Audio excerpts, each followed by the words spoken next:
40% of those ships over 15 years or over. I think we're still going to be holding these shipping stocks until 2030. We hit a wall of replacement needs based on tonnage, phasing out, the 20, 25 years of age ships. Over 20 years, you're dead as a ship. You're going to end up on a beach in Bangladesh.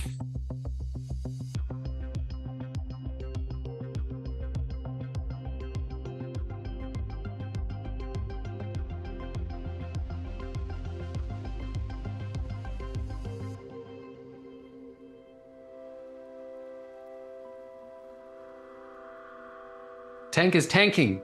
Another newsletter alerted me to the sharp drop in my tanker stocks. Their holdings don't quite match ours. This is what they wrote.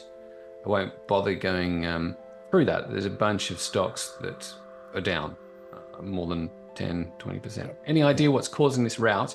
Any reason for concern, or is this just the market turbulence you guys are always warning us about? It's from Yakum. Yeah, I guess short-term concerns are real. So there's a bit of concern of a pullback in demand from Chinese. But otherwise, no, nothing's really changed. It highlights an important point, actually, is that when you read things elsewhere, you've got to understand where that information is coming from. And a lot of the sort of negative sentiment on things like this are from short-term events because the managers behind the trades are, their time horizon is completely different to ours, and they're not investing for the same reasons we might be. So when you see commentary or analysis, make sure that you understand the underlying thesis and strategy before jumping to the conclusion that there might be something wrong, because there's not many people who have a 5-10 year time horizon, especially professional money managers, because it's just not the way the financial system works, that no one gets paid for doing that unless you're a huge name that can have a few bad years. I think on the next slide. Oh, you've got more diagrams. Excellent. Yes. So this is from Frontline, and it's not just from Frontline. It actually comes from Bailey's, I think, which are independent analysts. So the thing to look here. So look at the table there. Right, so look at VLCCs, percent above 15 years, forget the 20 years, percent above 15 years, that's 33%. And then you add percentage above 20. Yeah. Well, no, actually don't add that because that would include, The point being is that a third of VLCCs are over 15 years. That means... They're in their twilight years. Yeah, and generally over 20 years, you're dead as a ship. You're going to end up on a beach in Bangladesh. Keep laughing when I say that. They're beautiful beaches. So, and then you look at the Suezmax, the different classes of ship. That's like, even now, close on 40% of those ships are over 15 years or over.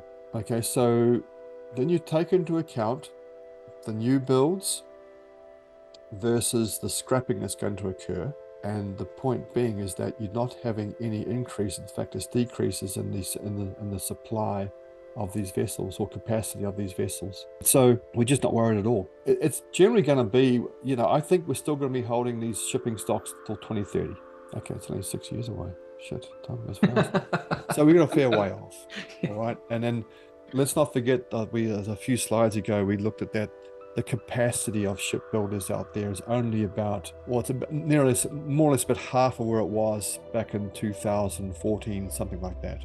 Yeah, you've got another one here, which is... Oh, yeah, well, there we are. So this is from Frontline.